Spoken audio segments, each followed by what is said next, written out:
Hi everybody, today we are going to talk about direct versus indirect characterization.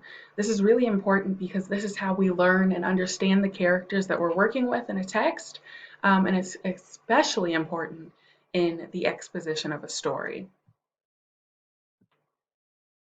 So, where do we see direct or indirect characterization in real life? We see this in social media profiles. Okay, we see it when people give us a bio of themselves, but we also might see something different when they're actually posting on their page. Okay, we see this when people are telling us stories about other people that we might not know. For instance, you may have heard that um,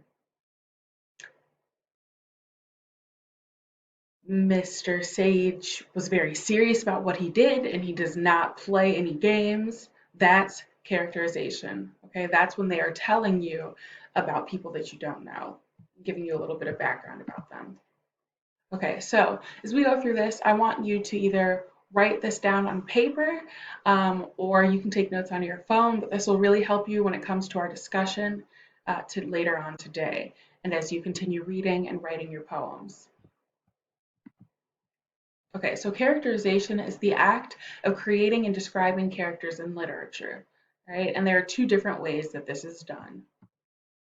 There's direct characterization, when the author uses direct characterization to explicitly describe or explain personality or the motives of a character, so what they are trying to do. And then there's also indirect characterization, and that's when the author uses characterization to allow the reader to draw their own conclusions about the personality or motive about a character through their speech, their behavior, their looks, their effect on other characters, and their thoughts.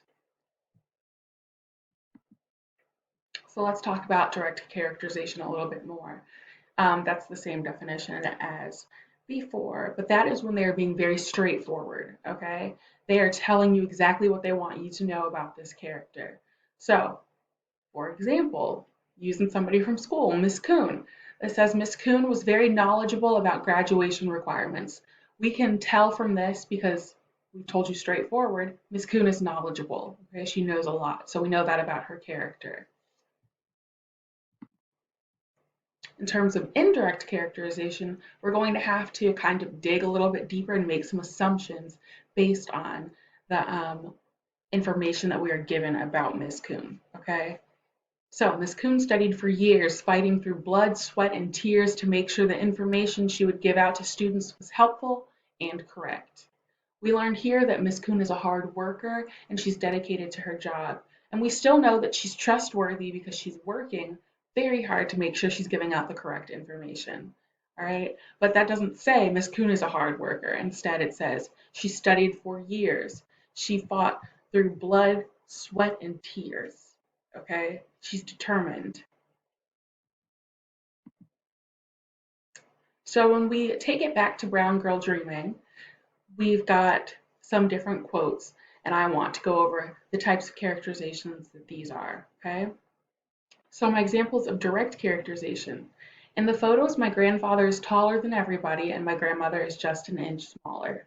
So I think that this is kind of a double whammy because they're directly telling us what grandpa looks like. He's taller than everybody. He might be looming over them, okay? And grandma is almost just as tall. But, you know what, let me hold on to that thought. And then we've got no one was faster than my father on the football field. She's telling us dad was fast, he was good at what he did. Okay? Indirect characterization in Brown Girl Dreaming. My mother said to my aunts, hand me that pen, wrote Jacqueline where it asked for a name. Jacqueline, just in case someone thought to drop the IE. So think for a second. What does this tell you about her mother? That she fought so hard for that girl's name not to be Jack. Just think for a second.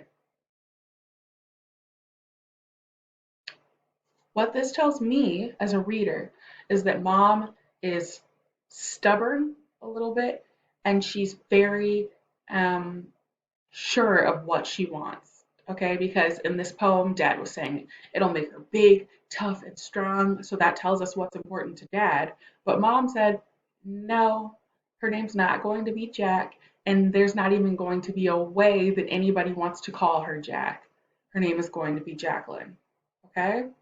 So we learned a lot about dad and mom through the characterization in that poem. So as we continue to read the exposition of Brown Girl Dreaming, I want you all to make some notes about how Jacqueline Woodson characterizes her family. And when you were making these notes, determine, is the characterization direct or is it indirect? Okay, is she coming straight out and telling you, or is she making you work for it a little bit and giving you hints as to how the characters should be characterized and the traits that they have? Okay, I will see you all soon in our book discussion. Bye.